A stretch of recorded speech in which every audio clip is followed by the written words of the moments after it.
Shalom, selamat pagi, terpujilah Tuhan.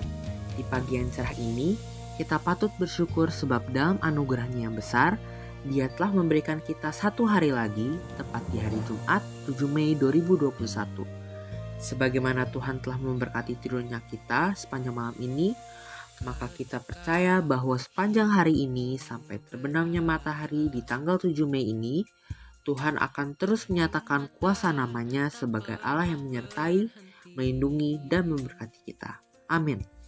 Saat ini, sebelum kita lebih jauh melakukan aktivitas untuk hari ini, mari kita sama-sama kembali meneduhkan hati kita untuk merenungkan firman Tuhan yang akan menjadi pedoman dan pelita hidup kita dalam menjalani hari ini. Dan perenungan kita akan tetap kita ambil dari pembacaan 27 hari bersama kitab Imamat. Dan hari ini kita telah masuk di hari yang ke-6, yang itu artinya kita akan baca kitab Imamat pasalnya yang ke-6 dari ayat pertama sampai ayatnya yang ke-30. Kesetiaan saudara dalam mengikuti pembacaan Alkitab satu hari satu pasal ini akan semakin membuat Anda memahami dan mengenal Allah dengan benar. Amin.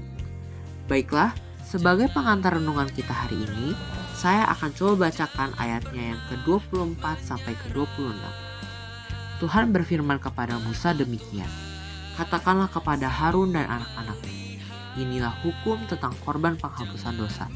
Di tempat korban bakaran disembelih, disitulah harus disembelih korban penghapusan dosa di hadapan Tuhan. Itulah persembahan maha kudus. Imam yang mempersembahkan korban penghapusan dosa itulah yang harus memakannya. Haruslah itu dimakan di suatu tempat yang kudus, di pelataran kemah pertemuan." Saat membaca ayat ini, mungkin saudara agak bingung dengan perintah Tuhan supaya imam yang mempersembahkan korban itu memakan korban penghapusan dosa.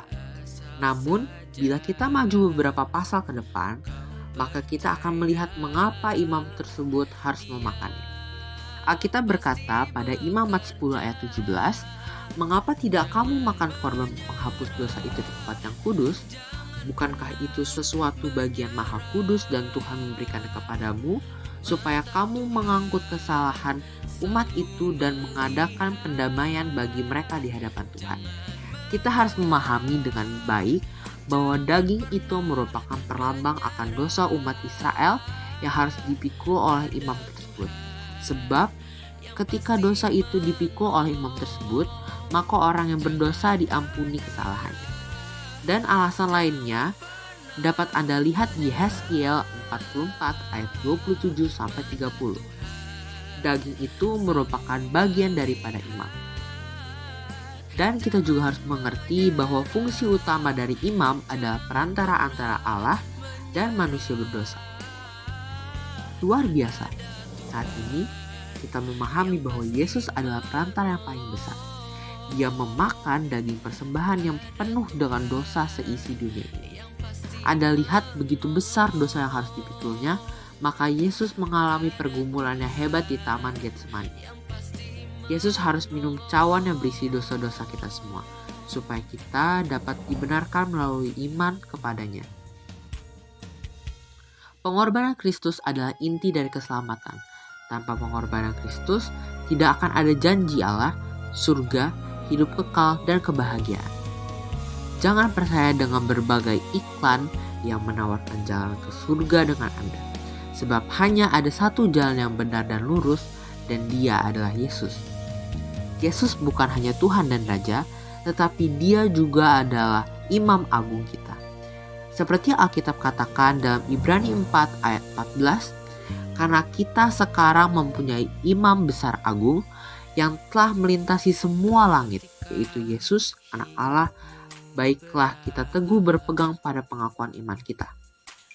Adalah langkah yang tepat bila Anda mengaku Yesus sebagai imam besar Anda, sebab Dia telah memikul dosa-dosa Anda. Sekarang berikanlah kemuliaan kepadanya. Haleluya! Terpujilah nama Tuhan. Kiranya renungan kita hari ini membuat kita untuk semakin bersyukur atas anugerah keselamatan yang telah nyata bagi kita di dalam Yesus Kristus dan membuat kita semakin setia mengiringnya apapun yang terjadi. Amin. Diberkatilah kita sepanjang hari ini dan digenapi firman-Nya yang berjanji bahwa apa yang diperbuat tangan kanan dan tangan kiri kita dibuatnya berhasil.